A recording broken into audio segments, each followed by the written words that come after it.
ہم وہی کہیں گے جو ہمارا دین ہم کو بتاتا ہے، عمل کرو تو تمہارا بھلا ہے۔ الحمدللہ رب العالمین والصلاة والسلام على من كان نبيا وآدم بين الماء والطين وعلى آله وأصحابه وأزواجه وأهل بيته أجمعين، أما بعد، أعوذ بالله من الشيطان الرجيم، بسم الله الرحمن الرحيم، إنا فتحنا لك فتحا مبينا، صدق الله مولانا العظيم وصدق رسوله النبي الأمين المتين الكريم، ونحن على ذلك لمن الشاهدين والشاكرين والحمد لله رب العالمين۔ حصول برکت کے لیے حضور اکرم سید عالم نور مجسم ارواحنا فدا محمد الرسول اللہ صلی اللہ تعالیٰ علیہ وسلم کی پر نور بارگاہ میں درود و سلام کا ہدیہ پیش کر لیجیے۔ اللہم صلی علی سیدنا و شفیعنا و حبیبنا و مولانا محمد و بارک وسلم صلاۃ و سلام علیک یا رسول اللہ صلی اللہ تعالیٰ علیہ وسلم۔ آج کا دن بڑا عظیم دن ہے، اور یہ ایسا عظمت والا دن ہے کہ جس پر زمین والوں نے بھی مبارکبادی دی اور آسمان والوں نے بھی مبارکبادی دی۔ رمضان المبارک کی 20 تاریخ فتح مکہ کا دن ہے، اور فتح مکہ یہ تاریخ انسانی کی ایک ایسی فتح ہے کہ اس کی مثال دنیا میں کوئی دوسری نظر نہیں آتی ہے۔ تو آج ہم ایک ایسے عظمت والے دن میں موجود ہیں، اور اس دن کی برکتوں سے ہم مالا مال ہو رہے ہیں جس کا اندازہ نہیں کیا جا سکتا۔ فتح مکہ کیا ہے اور فتح مکہ کا درس کیا ہے، میں اس حوالے سے کچھ باتیں آپ کے گوش گزار کروں گا، خاص طور سے ان حالات میں جبکہ ملکی سطح پر اور عالمی سطح پر مسلمان جن مشکل حالات سے دوچار ہیں اور جن پریشانیوں میں جی رہے ہیں، ان حالات میں فتح مکہ ایک ہمارے لیے بہترین درس لے کر کے ہمارے درمیان موجود ہے۔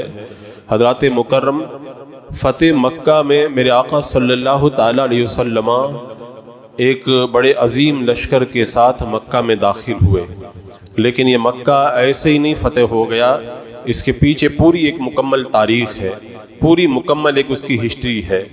اللہ کے رسول صلی اللہ تعالیٰ علیہ وسلم نے اپنی حیات ظاہری کے 53 سال مکہ میں گزارے۔ جنہوں نے اپنی زندگی کے 53 سال مکۃ المکرمہ میں گزارے ہوں، اور پھر مکہ والوں کے ظلم کی وجہ سے جنہیں مکہ چھوڑ کر کے مدینہ جانا پڑا ہو، اب دوبارہ جب وہ مکہ میں داخل ہو رہے ہیں میرے آقا علیہ الصلوۃ والسلام، تو ان کے دل کی کیفیت کیا ہوگی۔ اللہ کے رسول صلی اللہ تعالیٰ علیہ وسلم 20 اپریل 571 عیسوی کو مکۃ المکرمہ میں پیدا ہوئے۔ آپ کی حیات ظاہری کے 53 سال مکہ میں گزرے۔ حضرت آمنہ آپ کی والدہ محترمہ نے 2 یا 3 دن تک آپ کو دودھ پلایا، پھر ابو لہب کی آزاد کردہ باندی سویبہ نے آپ کو 4-5 دن یا 1 ہفتہ دودھ پلایا۔ 1 ہفتے کے بعد میں حضرت حلیمہ سعدیہ رضی اللہ تعالیٰ عنہ میرے آقا علیہ السلام کو لے کر کے گئیں، اور پھر اللہ کے رسول علیہ الصلوۃ والسلام نے قبیلہ بنی سعد کے اندر اپنی حیات ظاہری کے کچھ سال گزارے۔ 3 سال کی یا 4 سال کی عمر میں آپ کا سینہ مبارک چاک کیا گیا، اور 5 سال کی عمر جب آپ کی ہوئی تو دوبارہ آپ کو مکہ کے اندر حضرت حلیمہ لے کر کے آئی۔ 6 سال کی عمر شریف کے اندر اپنی والدہ محترمہ کے ساتھ میں اللہ کے رسول علیہ الصلوۃ والسلام مدینہ منورہ میں گئے، اور واپسی کے اندر راستے میں مقام ابوا میں میرا آقا علیہ السلام کی والدہ محترمہ حضرت آمنہ کا انتقال ہوا۔ اللہ کے رسول علیہ السلام کی عمر شریف 6 سال کی تھی۔ ابو طالب نے عبد المطلب نے اپنی کفالت میں لیا۔ جب اللہ کے رسول علیہ السلام کی عمر شریف 8 سال کی ہوئی عبد المطلب کا بھی انتقال ہوا، ابو طالب نے اپنی کفالت میں لیا۔ پھر جب 12 سال کی عمر شریف ہوئی تو ملک شام کا پہلا سفر اپنے چچا کے ساتھ میں اللہ کے رسول علیہ السلام نے کیا۔ پھر جب 22 سال کی عمر ہوئی تو حضرت خدیجہ کے غلام میسرہ کے ساتھ میں ملک شام کا دوسرا سفر کیا۔ پھر جب 25 سال کی عمر شریف ہوئی حضرت خدیجہ کے ساتھ میں آپ نے نکاح فرمایا۔ 35 سال کی جب عمر شریف ہوئی خانہ کعبہ کی تعمیر میں آپ نے حصہ لیا، اور آپ کی وجہ سے مکہ کے اندر خون خرابے کا جو ماحول پیدا ہو رہا تھا، اللہ تبارک و تعالیٰ نے اس خون خرابے کے ماحول کو دور کر کے امن و امان کی فضا قائم فرمائی۔ اور پھر بعد میں اللہ کے رسول علیہ السلام نے لوگوں سے کنارہ کشی اختیار کی، غار حرا میں عبادت کرنے لگے، اور پھر 3 سال تک غار حرا کی وہ زندگی، اور جب 40 سال کی عمر شریف ہوئی آپ پر پہلی وحی نازل ہوئی اور وہ بعثت کا زمانہ شروع ہوا۔ پھر اس کے بعد میں جو 13 سال مکہ کے اندر اللہ کے رسول علیہ السلام نے گزارے ہیں، ان کے اندر کتنا درد ہے اور کتنی تکلیفیں ہیں، وہ سیرت پڑھنے والا خود اس کا اندازہ کر سکتا ہے۔ اللہ کے رسول علیہ السلام پر ایک ایک کر کے حضرت ابوبکر صدیق اور حضرت طلحہ، حضرت زبیر، حضرت سعد رفتہ ایمان لا رہے۔ 3 سال تک خفیہ تبلیغ ہوئی۔ پھر جب علی الاعلان میرے آقا علیہ السلام تبلیغ فرمانے لگے، ظلم و ستم کے پہاڑ بھی توڑے جانے لگے، یہاں تک کہ اتنا ظلم ہوا جب آپ کی عمر شریف 45 سال کی ہوئی تو آپ نے مسلمانوں کو اجازت دے دی کہ مکہ چھوڑ کر کے حبشہ کی طرف چلے جاؤ۔ اور پھر جب آپ کی عمر شریف 47 سال کی ہوئی تو پھر آپ کا بائیکاٹ کیا گیا، ایک گھاٹی میں مسلمانوں کے ساتھ میں بند کر دیا گیا، کھانا پانی، شادی بیاہ، تعلق، راؤ رسم سب ختم کر دیے گئے۔ اور پھر جب آپ کی عمر شریف 49 سال کی ہوئی تو آپ سے وہ معجزہ صادر ہوا کہ چاند کے آپ نے 2 ٹکڑے فرمائے۔ 50 سال کی عمر ہوئی تو آپ کی مقدس بیوی حضرت خدیجہ کا بھی وصال ہوا، آپ کے چچا ابو طالب کا بھی انتقال ہوا، اور پھر اس کے بعد میں جب ظلم بڑھ گیا اللہ تبارک و تعالیٰ نے اپنے حبیب کو معراج عطا فرمائی۔ 51 سال کی عمر شریف ہوئی، پھر مدینہ جانے کے راستے کھلنے لگے۔ مدینہ منورہ سے موسم حج کے اندر 6 لوگ مینا کی گھاٹی میں آئے، کلمہ پڑھ کے چلے گئے، مدینہ میں اسلام کی روشنی پھیلنے لگی۔ جب آپ کی عمر شریف 52 سال کی ہوئی 12 لوگ مدینہ منورہ سے آئے اور اسلام قبول کر کے گئے، اور پھر جب 53 سال کی عمر ہوئی 70 لوگ مدینہ منورہ سے آئے، اور اب مدینہ میں اسلام کا پوری طریقے سے شور اٹھا اور مدینہ میں اسلام پھیلنے لگا۔ اللہ کے رسول علیہ الصلوۃ والسلام پر ظلم بھی پڑا تو آپ نے پھر مکہ چھوڑا اور مدینہ منورہ کی طرف ہجرت کر گئے۔ یہ 53 سال میں نے آپ کے سامنے رکھے۔ اب آپ غور کریں، مدینہ منورہ میں کونین کے، مکۃ المکرمہ میں کونین کے دولہ صلی اللہ علیہ وسلم نے جب اپنی حیات ظاہری کے 53 سال گزارے ہوں، اور پھر آپ کو جب مکہ چھوڑنے پر مجبور کیا گیا ہو، آپ نے مکہ کو کن نظروں سے دیکھا ہوگا، خانہ کعبہ کو، اور خانہ کعبہ کو دیکھ کر آپ اس خون والی رات کے اندر، اس رات کے اندر جب کہ لوگ تلواریں لے کر کے آپ کے کاشانہ اقدس کے باہر گھیراؤ کر کے کھڑے تھے، آپ مدینہ منورہ کی طرف روانہ ہو گئے۔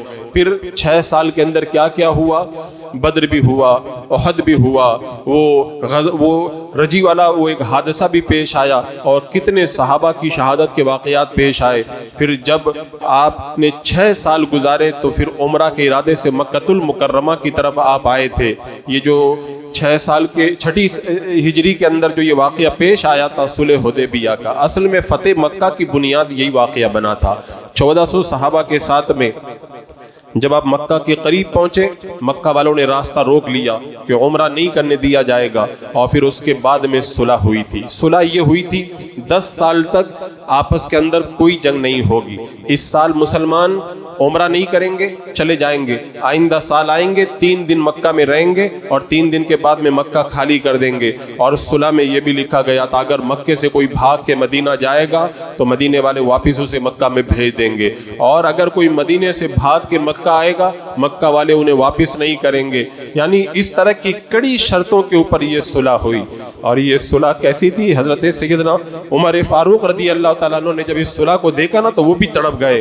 میرے آقا علیہ السلام کی بارگاہ میں آ کر کے کہا یا رسول اللہ کیا آپ اللہ کے رسول نہیں ہیں؟ میرے آقا نے فرمایا ہاں میں اللہ کا رسول ہوں۔ کہا کیا یہ مشرک نہیں ہے؟ میرے آقا نے فرمایا ضرور یہ مشرک ہے۔ حضرت عمر نے کہا یا رسول اللہ کیا ہم حق پر نہیں ہیں؟ میرے آقا نے فرمایا ہم ضرور حق پر ہیں۔ تو اللہ کے رسول علیہ السلام کی بارگاہ میں حضرت عمر کہتے ہیں یا رسول اللہ پھر اس طرح سے صلح کیوں کی گئی؟ یعنی صلح کے اندر جو شرطیں رکھی گئی تھی وہ ایک طرفہ شرطیں تھی، ایک طرفہ شرطیں تھی، اور مسلمانوں کے دل اس دن اتنے زخمی ہوئے تھے اس دن مسلمانوں کے دل کہ عمرہ کا احرام باندھ کے وہ آئے تھے، انہیں بغیر عمرہ کے دوبارہ وہاں سے پلٹنا پڑ رہا تھا، اور جب میرا آقا علیہ السلام وہاں سے پلٹے راستے میں پھر وہ آیت کریمہ نازل ہوئی انا فتحنا لک فتحا مبینا، ہم نے آپ کو روشن فتح عطا فرما دی ہے۔ حضرت عمر نے کہا تھا یا رسول اللہ کیا یہ فتح ہے؟ میرا آقا نے فرمایا تھا ہاں یہ فتح ہے۔ کسی نے کہہ دیا تھا یہ تو فتح نہیں ہے، میرا آقا نے فرمایا تھا یہ بہت بڑی فتح ہے۔ حضرت برا کہا کرتے تھے اس وقت تو صحابہ کو سمجھ میں نہ آیا، لیکن بعد میں پتہ چلا کہ جتنی فتوحات ہوئی ہیں ان ساری فتوحات کی جو کنجی ہے وہ صلح حدیبیہ تھی۔ حدیبیہ کے میدان میں کیا ہوا تھا؟ جب صلح نامہ لکھا جا رہا تھا اس وقت ایک صحابی ہیں جو مکہ کے اندر ظلم و ستم کی زندگی گزار رہے تھے، سہیل کے بیٹے، وہ جب آ گئے اور میرے آقا علیہ السلام کی بارگاہ میں جنزیروں کے اندر بندے ہوئے آئے، کہا یا رسول اللہ مجھے آپ مدینہ ساتھ میں لے کر کے چلیں۔ تو سہیل نے کہا کہ صلح ہو چکی ہے، کوئی مکے والا آپ مدینے میں نہیں لے جا سکتے۔ میرے آقا نے فرمایا ابھی دستخط تو نہیں ہوئے، کہا کہ اگر آپ ان کو لے کے جائیں گے تو میں صلح نہیں کرتا ہوں، میں واپس جاتا ہوں۔ اللہ کے رسول علیہ السلام نے کہا ٹھیک ہے میں اس بات پر راضی ہوں۔ انہوں نے مسلمانوں کے سامنے کہا تھا کہ دیکھو میرے اوپر کتنا مکے میں ظلم ہو رہا ہے، اپنے زخموں کے نشانات دکھائے۔ صحابہ کو اس وقت کتنا درد ہوا ہوگا جب ان کو اپنے مسلمان بھائی کا درد دیکھنا پڑا، اور اس کے باوجود بھی وہ انہیں اپنے ساتھ میں لے جانے کے لیے کسی طرح سے کوئی صورت نہیں پا رہے تھے۔ ان سارے حالات کو دیکھ کر کے جب وہ انا فتحنا لک فتحا مبینا وہ آیت کریمہ نازل ہوئی تو اللہ نے بشارت دی کہ ہم نے آپ کو روشن فتح عطا فرمائی ہے۔ اور پھر 2 سال گزرے تھے، ہجرت کا وہ 8واں سال آیا، میرے آقا صلی اللہ تعالی علیہ وسلم اب مکہ سے چلے، مدینہ سے چلے ہیں مکہ المکرمہ کی طرف۔ آج اللہ تبارک و تعالیٰ نے وہ دن نصیب کیا، رمضان المبارک کی 10 تاریخ تھی، 10 یا 12 ہزار صحابہ کا لشکر تھا۔ اللہ کے رسول علیہ الصلوۃ والسلام اب چل پڑے ہیں مکہ المکرمہ کی طرف۔ اب اس صلح کی راہ کیسے ہموار ہوئی؟ اصل میں صلح حدیبیہ پر جو معاہدہ ہوا تھا، صلح حدیبیہ میں اس معاہدے میں یہ لکھا گیا تھا کہ جو قریش کے حلیف ہیں مسلمان اس سے تعرض نہیں کریں گے، اور جو مسلمانوں کے حلیف ہیں ان سے قریش والے تعرض نہیں کریں گے، ایک دوسرے کے حلیفوں کے ساتھ جنگ نہیں کریں گے۔ لیکن مکہ والوں نے مسلمانوں کے حلیف خزاعہ کے ساتھ میں جنگ کر کے معاہدہ توڑ دیا۔ اب جب معاہدہ توڑ دیا تو اب مکہ کی فتح کی رائے ہموار ہوئی۔ اب میرے آقا علیہ الصلوۃ والسلام رمضان المبارک کی 10 تاریخ کو مدینہ منورہ سے مکہ کی طرف روانہ ہوئے۔ آپ اس پوری تاریخ کو اپنی نگاہوں کے سامنے رکھیں۔ ایک طرف وہ 53 سالہ مکی زندگی، اور پھر یہ 8 سالہ مدنی زندگی، اور ان تمام ظلم و ستم کے بعد میں فتح مکہ نمودار ہوتی ہے۔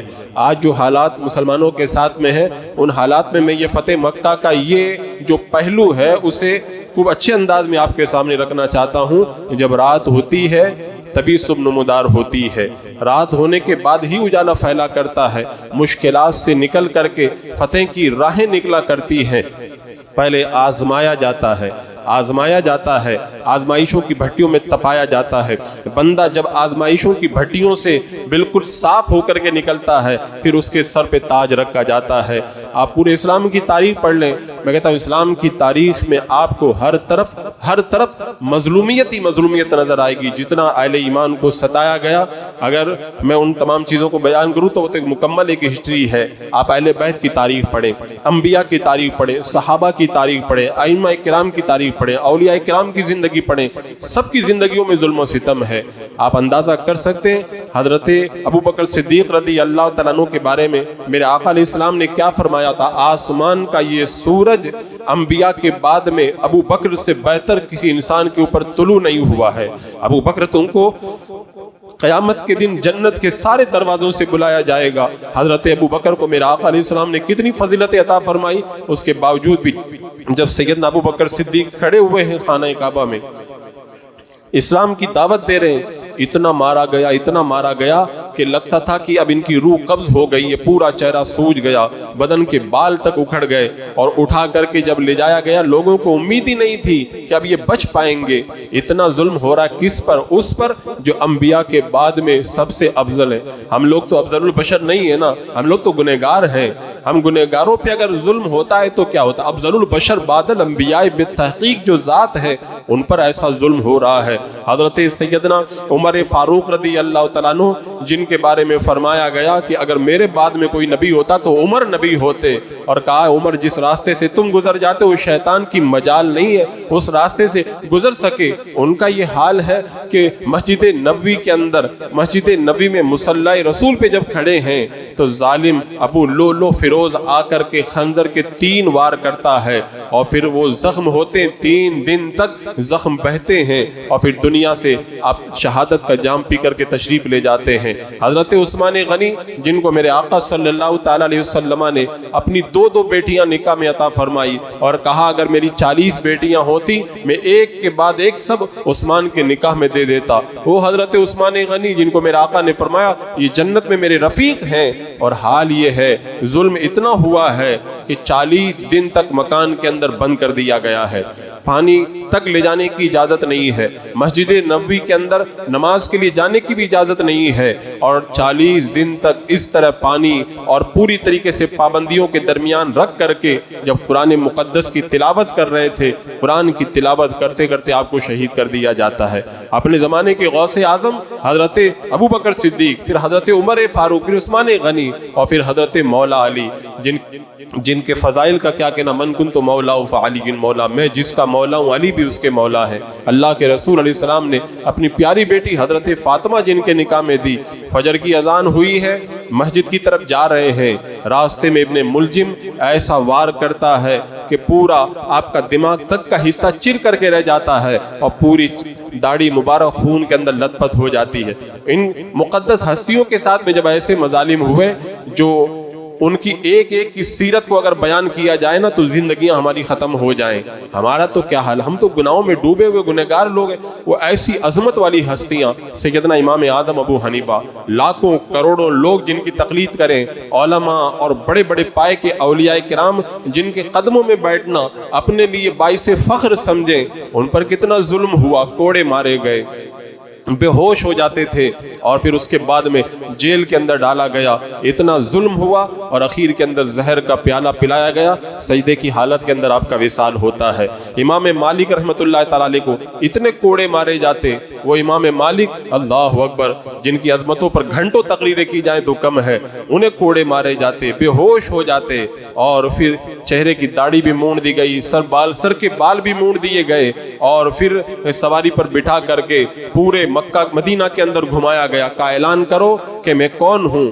امام مالک اس طرح سے آپ کو معاذ اللہ ذلیل کرنے کی کوشش کی گئی، آپ کہتے جاتے تھے جو مجھ کو جانتا ہے وہ جان لے، اور جو نہیں جانتا وہ بھی جان لے، میں مالک ابن انس ہوں۔ اتنا ظلم ہوا، امام شافعی رحمۃ اللہ تعالیٰ علیہ اتنا مارا گیا کہ زخموں کی تاب نہ لا کر کے آپ کا وصال ہو گیا۔ حضرت امام احمد بن حنبل جو ہمارے چوتھے امام ہیں، ان پر کتنا ظلم ہوا، میں نے تو ان کے ظلم کی پوری ایک مکمل داستان آپ کے سامنے بیان کی ہے۔ اتنا ظلم ہوا کہ جلاد کہتا تھا جتنی طاقت سے کوڑے ان کو مارے گئے، اللہ اکبر، اگر ہاتھی کو بھی مارے جاتے نا تو ہاتھی بھی ہل کر کے رہ جاتا، اور اتنا ظلم ہوا کہ 2-2 انچ اندر ہڈیوں تک انہیں زخم پہنچ جاتے تھے۔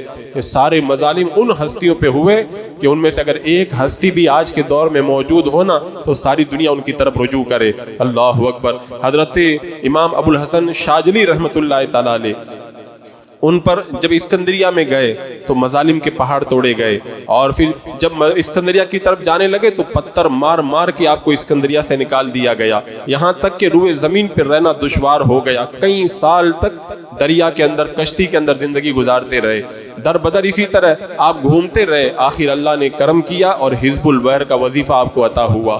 آج 800 سال کا زمانہ گزر گیا ہے، ہزاروں اولیاء کرام حزب البحر کا وظیفہ آج ان کا پڑھ رہے ہیں، اتنی پائے کی ہستی ان پر ایسا ظلم کیا گیا۔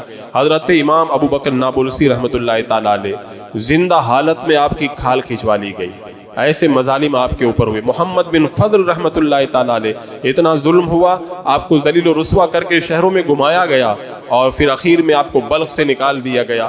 آپ نے نکلتے وقت میں کہا تھا اے اللہ ان لوگوں کے دلوں سے تو معرفت کا نور چھین لے. اس کے بعد میں وہ صوفیہ کی سرزمین بلخ، وہاں پہ کوئی صوفی پھر کبھی پیدا نہیں ہوا. ایسی عظیم ہستیاں جن کے لیے دعا کر دے اللہ تعالیٰ ان کا بیڑا پار کر دے. امام بخاری رحمۃ اللہ تعالیٰ علیہ، امام بخاری کی عظمتیں آج ہم امام بخاری کے نام پر اپنے سروں کو عظمتوں سے خم کرتے ہوئے نظر آتے ہیں. کتنا ظلم ہوا، شہر سے نکالا گیا، اور اتنا ظلم ہوا اخیر کے اندر تہجد کے وقت میں رب کی بارگاہ میں دعا کر دی اللہ اب زمین میرے اوپر تنگ ہو گئی، اب تو مجھے اٹھا لے. پھر اللہ تبارک و تعالیٰ نے انہیں اپنے جواری رحمت کے اندر بلا لیا. یہ سارے مظالموں کے پہاڑ کس پہ توڑے گئے؟ ان ہستیوں پہ توڑے گئے. وہی میں کہہ رہا تھا نا کہ جب ظلم ہوتا ہے مظالم کے پہاڑ توڑے جاتے ہیں. یہ ہار کی نشانی نہیں ہے، شہادت تو فتح کا پہلا زینہ ہے. اور پریشانیوں سے گزر کر کے تو بندہ اپنے رب کے قرب تک پہنچتا ہے.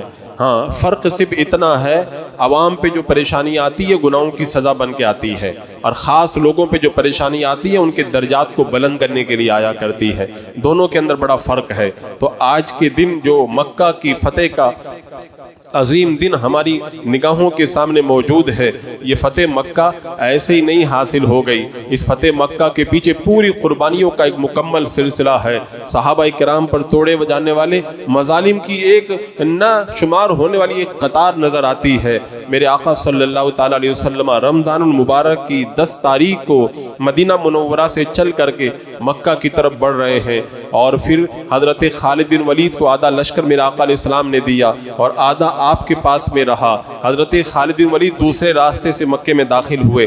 اللہ کے رسول علیہ السلام ایک الگ راستے سے مکے میں داخل ہوئے. آج شان و شوکت کا کیا عالم ہوگا. آج 8 سال کے بعد میں اللہ کے رسول علیہ السلام مکہ میں فاتح بن کر کے داخل ہو رہے ہیں. جب لوگوں نے دیکھا تو دیکھتے ہی رہ گئے، اتنا عظیم لشکر یہ تو کسی بادشاہ کو بھی نصیب نہ ہوگا. اللہ کے رسول علیہ السلام اتنی عظمتوں کو پانے کے بعد بھی آپ کا حال کیا تھا؟ سورہ انا فتحنا لک فتحا مبینا، اس سورہ پاک کی آیتیں تلاوت کر رہے تھے، اور عاجزی کی وجہ سے آپ کا سر پاک جھک جاتا تھا. اتنا جھک جاتا تھا جس اونٹنی کے اوپر آپ بیٹھے ہوئے تھے اس اونٹنی کے پالان سے آپ کا سر لگتا تھا. اللہ کی بارگاہ میں اپنی عاجزی کا نذرانہ پیش کر رہے ہیں کہ 8 سال پہلے جس مکہ سے نکالا گیا تھا آج 8 سال کے بعد میں اسی مکہ میں فاتح بن کر کے داخل ہو رہے ہیں. کیا شان رہی ہوگی. اللہ تعالیٰ اس عظمت والی گھڑی کا صدقہ ہمیں بھی نصیب فرمائے. اللہ کے رسول علیہ السلام جب مکہ کے اندر فاتح بن کر کے داخل ہوئے اور پھر آپ کا جھنڈا وہاں پہ گاڑا گیا آج جہاں پہ جنت المعلا بنا ہوا ہے، اور پھر میرے آقا علیہ السلام خانہ کعبہ کے پاس میں آئے.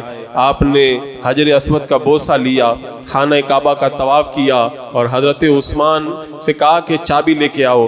کہا کہ ایک دن وہ تھا جب اللہ کے رسول علیہ السلام نے ہجرت نہیں کی تھی، آپ نے چابی مانگی تھی، عثمان نے چابی دینے سے منع کر دی. حضرت عثمان نے غنی نہیں، جو کلید بردار تھے حضرت عثمان، ان کے گھرانے میں چابی رہتی تھی. میرے آقا علیہ السلام نے کہا تھا عثمان ایک دن وہ آئے گا، یہ چابی میں تم سے لوں گا اور میں جس کو چاہوں گا اس کو میں چابی دوں گا. آج وہ فتح کا دن آیا. اللہ کے رسول علیہ السلام نے چابی منگوائی، خانہ کعبہ کا دروازہ کھولا گیا. میرے آقا علیہ السلام کے دستے مبارک کے اندر عصا تھا. آپ اشارہ کر رہے تھے بتوں کی طرف.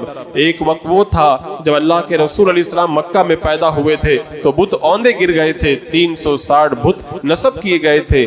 جاء الحق وزاق الباطل کا نغمہ میرے آقا کے لبوں پہ تھا. جس بت کی طرف اشارہ کرتے تھے وہ گر جاتا تھا. ایک ایک بت کو توڑا گیا. خانہ کعبہ میں جو بت تھے ان کو بھی نکال کر کے باہر کیا گیا. یہاں تک کہ جو سب سے اوپر جو بت نصب کیا گیا تھا اللہ کے رسول علیہ السلام نے حضرت مولا علی کو اپنے کندھوں پہ سوار کر کے اس بت کو بھی توڑوایا. حضرت مولا علی نے پہلے کہا تھا یا رسول اللہ آپ میرے کندھوں پہ سوار ہو جائیں. میرے آقا نے فرمایا تم میرا بوجھ نہیں اٹھا سکتے. پھر اللہ کے رسول علیہ السلام نے حضرت علی کو اپنے کندھوں پہ سوار کیا تھا، اور جب حضرت علی نیچے گرے تو مسکرا پڑے. حضرت آقا کریم نے فرمایا علی مسکرانے کی وجہ کیا ہے؟ کہا یا رسول اللہ جب میں آپ کے کندھے پہ چڑھا تو مجھے ایسا لگ رہا تھا جیسے میرا سر عرش کے پائے سے جا کر کے مل گیا ہے، اور میں اتنی بلندی سے نیچے آیا اور اس کے باوجود بھی مجھے چوٹ نہیں لگی۔ میرے آقا نے فرمایا اٹھانے والے تمہیں نبی ہوں، سید الانبیاء ہوں، اور اتارنے والے جبریل امین ہوں، تو تمہیں چوٹ کہاں سے آئے گی؟ اور پھر میرے آقا علیہ الصلوۃ والسلام اندر داخل ہوئے خانہ کعبہ کے اندر، تکبیریں پڑھی تمام گوشوں کے اندر، 2 رکعت نماز پڑھی۔ حضرت بلال اور حضرت اسامہ بھی اللہ کے رسول صلی اللہ تعالیٰ علیہ وسلم کے ساتھ میں اندر داخل ہوئے، اور پھر جہاں جہاں تصویریں بنی تھی میرے آقا علیہ السلام نے ساری تصویریں مٹوا دی، جو نشانات بچ گئے تھے ان نشانات کو بھی ختم کروا دیا۔ جب آپ باہر تشریف لائے، باب کعبہ کی چوکٹ کو پکڑ کر کے کھڑے ہوئے، وہ کیسا منظر ہوگا وہ۔ اللہ کے رسول علیہ السلام آج فاتح بن کر کے باب کعبہ پہ کھڑے ہیں، اور سامنے کون کھڑے؟ سارے مجرم کھڑے، راہوں میں کانٹے بچھانے والے، ستانے والے، جادوگر، اور نہ جانے کیسے کیسے برے الفاظ سے میرے آقا صلی اللہ علیہ وسلم کو تکلیف پہنچانے والے۔ اللہ کے رسول علیہ السلام نے فرمایا تم لوگ کیا امید کرتے ہو؟ انہوں نے کہا کہ آپ کریم ہیں، آپ سے ہم کرم کی امید کرتے ہیں۔ میرے آقا صلی اللہ تعالیٰ علیہ وسلم نے فرمایا آج میں تم سے وہی کہوں گا جو حضرت یوسف علیہ السلام نے اپنے بھائیوں سے کہا تھا، لا تثریب علیکم اليوم، آج تم سے کوئی مواخذہ نہیں ہے، اذهبوا، جاؤ تم لوگ، میں نے تم سب کو آزاد کر دیا ہے۔ اور پھر اس کے بعد میں جب ظہر کا وقت ہوا نا، تو باب خانہ کعبہ کی چھت پہ حضرت بلال نے چڑھ کر کے پھر وہ اذان کہی تھی۔ میرے آقا صلی اللہ علیہ وسلم صفا پہاڑی پر بیٹھ گئے تھے۔ آج ہی کے دن میرے آقا علیہ السلام نے صفا پہ بیٹھ کر کے پھر لوگوں کو بیعت کرنا شروع کیا تھا۔ آج پورے مکہ کے اندر کفر کا جنازہ نکل رہا تھا، اور جگہ جگہ اسلام کی تابانیاں نظر آ رہی تھی، لوگ آ کر کے اسلام قبول کر رہے تھے، جہاں دیکھو لا الہ الا اللہ کی صدائیں نظر آ رہی تھی۔ جن لوگوں نے دشمنیاں کی تھی وہ بھی آج آ کر کے کلمہ پڑھ کر کے میرے آقا علیہ السلام کے دامن کرم سے وابستہ ہو رہے تھے۔ عزیزان مکرم، یہ فتح مکہ کی مکمل ایک تاریخ ہے، اتنا وقت نہیں کہ پوری تاریخ میں آپ کے سامنے بیان کروں۔ اس دن جو واقعات پیش آئے نا، سیرت کی کتابوں میں ان کو پڑھا کرو۔ آج ہمارا نوجوان سب کچھ تو پڑھتا ہے لیکن اپنے پیارے نبی کی سیرت نہیں پڑھتا، پھر کہتا ہے کہ میں ناموں سے رسالت کے لیے جان دینے کے لیے بھی تیار ہوں۔ جس عاشق کو یہ نہیں پتا ہو کہ ہمارے آقا علیہ السلام کی مقدس زندگی کیسی تھی، وہ کس منہ سے کہتا ہے کہ میں اپنے آقا کے لیے جان دینے کے لیے تیار ہوں۔ عزیزان مکرم، اس سیرت کے واقعات پڑھیں، اس سے ہمیں اجالا ملتا ہے، خاص طور سے جن مشکل حالات سے ہم لوگ گزر رہے ہیں، ان مشکل حالات کے اندر سیرت کے اندر اتنا درس موجود ہے، اگر بندہ پڑھ لینا تو پھر اس کو ایک الگ ہی لطف آئے گا۔ پریشانیاں آج کی بات نہیں ہے، پریشانیاں ہر دور میں رہی ہے۔ بندہ کہتے نا لا الہ الا اللہ، تو سمجھ جاؤ کہ اب اس نے اپنے آپ کو پریشانیوں کے لیے پیش کر دیا ہے۔ لا الہ الا اللہ پڑھ لینا آسان ہے، لیکن اس کے تقاضوں کو پورا کرنا بڑا مشکل کام ہے۔ آج جو کلمہ طیبہ ہمارے سینوں کے اندر ہے وہ اتنی بڑی دولت ہے کہ آپ کو معلوم ہے جہاں پہ دولت ہوتی ہے سارے لٹوروں کی نظر وہیں پر ہوا کرتی ہے۔ تو فتح مکہ آج ہمیں درس دے رہی ہے، مشکل حالات سے گھبرانا مت۔ میرے رب نے کیا فرمایا تھا؟ وَلَقَدْ نَعْلَمُ أَنَّكَ يَضِيقُ صَدْرُكَ، اے محبوب ہمیں معلوم ہے، بے شک ہمیں معلوم ہے کہ تم ان کی باتوں سے دل تنگ ہوتے ہو۔ میرے رب نے فرمایا وَاصْبِرْ لِحُكْمِ رَبِّكَ فَإِنَّكَ بِأَعْيُنِنَا، اے محبوب اپنے رب کے حکم پر صبر کرو، ٹھہرے رہو، اس لیے کہ تم ہماری نگہداشت ہو۔ اللہ نے فرمایا میں دیکھ رہا ہوں، محبوب صبر کرو، میں دیکھ رہا ہوں۔ 8 سال پہلے ظلم ہوا تھا، رب نے فرمایا تھا محبوب صبر کرو، 8 سال کے بعد میں وہی مکہ فتح ہو کر کے میرے آقا علیہ السلام کے دامن کرم میں آ رہا ہے۔ تو عزیزان مکرم، ایسا نہیں ہے کہ غم کی راتیں ہمیشہ رہتی ہیں، موسم جیسے بدلتے نا ایسے حالات بھی بدلتے ہیں۔ پہلے سردی تھی بھی گرمی، اور گرمی کے بعد بھی بارش آتی ہے نا، ایسے ہی غموں کے بعد میں خوشیوں کا موسم بھی آیا کرتا ہے۔ کسی کی خوشیاں زندگی میں پلٹ آتی ہیں، اور کوئی اس وقت خوشیاں دیکھتا ہے جب جان لبوں پہ ہوتی ہے، کونین کے دولہا نگاہوں کے سامنے ہوتے ہیں، اور کوئی وقت خوشیاں کا نظارہ کرتا ہے جب جنت کی بہاریں اللہ تبارک و تعالیٰ انہیں نصیب فرماتا ہے۔ آج فتح مکہ کا جو عظیم دن ہے، اس کے جو درس ہیں، اس کے اندر جو ہمارے لیے یقین اور استقامت کی دولتیں ہیں، اس کو سمجھانے کے لیے لمبا وقت چاہیے۔ یہ مختصر سے وقت میں نے ایک ہلکا سا جائزہ آپ کو دیا ہے، آج آپ افطاری کے وقت میں ان کو یاد کریں۔ فتح مکہ میں جو صحابہ 10-12 ہزار صحابہ کا مجمع میرے آقا علیہ السلام کے ساتھ میں مکہ میں داخل ہوا تھا، آج ان کی بارگاہ میں اپنی عقیدتوں کا خراج پیش کریں۔ آج کا دن بڑی قبولیت والا دن ہے، رب کی بارگاہ میں دعا کریں اللہ جس سہانی گھڑی تیرا محبوب مکہ میں فاتح بن کر کے داخل ہو رہا تھا، اس سہانی گھڑی کا صدقہ ہم گنہگاروں کو بھی عطا فرما۔ اے اللہ ہمیں بھی فتح سے مالا مال فرما، ہمارے جو مشکل حالات ہیں اے اللہ تیرے محبوب کو جیسے تو نے فتح عطا فرمائی، ہمیں بھی مشکل حالات سے نکال ڈال کر ان فتح و کامرانی کی زندگیوں سے ہم کنار فرما۔ اللہ تبارک و تعالی آج کے دن کی برکتوں سے ہم تمام کو مالا مال فرمائے۔ استغفر اللہ ربی من کل ذنب و اتوب الیہ۔ السلام علیکم۔